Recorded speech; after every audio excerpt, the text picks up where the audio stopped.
This is National Native News. I'm Jill Freitas. Grand Staircase-Escalante National Monument has been the target of Utah Republican Senator Mike Lee. He's been looking to undo a Biden-era resource management plan meant to focus on conservation and consultation with tribes. That effort has failed for now. KJZZ's Gabriel Pietrasio has more. Using the Congressional Review Act, lawmakers on Capitol Hill could have killed the plan with a simple majority vote from the Senate floor, but that 60-day window has closed. Some people think it's a win, and I suppose in some sense it is, but I don't feel excited about it because I do think there's more coming. We've just thrown away something that could be another weapon. Eric Stanfield is senior anthropologist with the Navajo Nation Heritage and Historic Preservation Department. He helped shape this years-long process. An executive order could still downsize this national monument, significant to Navajos, Hopis, Zunis, Utes, and Paiutes. Together, they formed an intertribal coalition.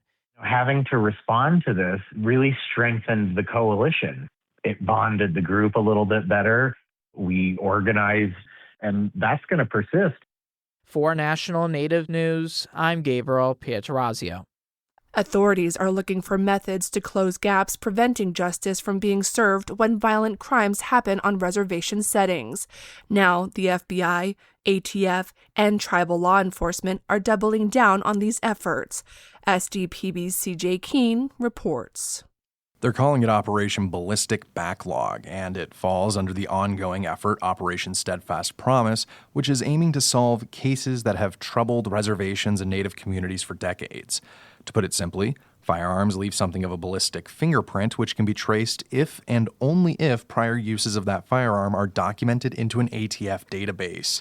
At the Rapid City FBI branch office, FBI agent Christopher Dotson goes into detail. In South Dakota, Operation Ballistic Backlog is an initiative that is unique to the Pine Ridge Reservation. This initiative came about when we recognized an opportunity to work with our partners from the Oglala Sioux Tribe, Department of Public Safety, who had hundreds of firearms in their custody that we could help test against evidence found at various crime scenes. And this cache of weapons could be tested and entered into the ATF's National Integrated Ballistic Information Network, known as NIBIN. Dotson is the special agent in charge of the Minneapolis field office, which covers Minnesota and the Dakotas. What makes this initiative exciting is the potential to connect these guns to the unresolved crimes on the Pine Ridge Reservation and elsewhere. This comes as the FBI announced a new reward for information in the search for a suspect in the death of 6-year-old Logan Warrior Goings, who was murdered in his Oglala family home. Weeks later, a gun firing the same kind of ammunition used in Logan's murder was located well away from the crime scene. Ballistic testing connected that gun to the murder of little Logan, and that is a key piece of evidence. Last week, the FBI announced a $50,000 reward for information leading to the arrest and conviction of the person or persons responsible for Logan's senseless murder. Somebody out there knows something. In total, over 500 firearms are now slated to be tested for potential links to cases across the nation. For National Native News, I'm CJ Keene in Rapid City. And I'm Jill Freitas.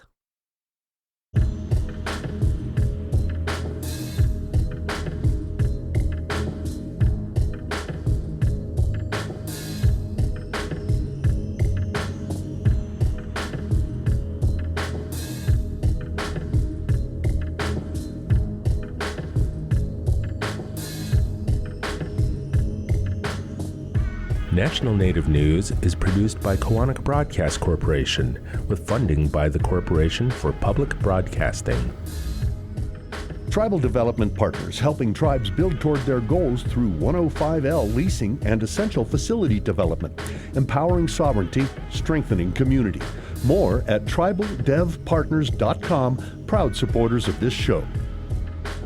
Support by Sonosky Chambers Law, championing tribal sovereignty and Native American rights since 1976. From opioids litigation to treaty rights to tribal self-governance. With offices in Washington, D.C., New Mexico, California, and Alaska. Sonosky Chambers Law.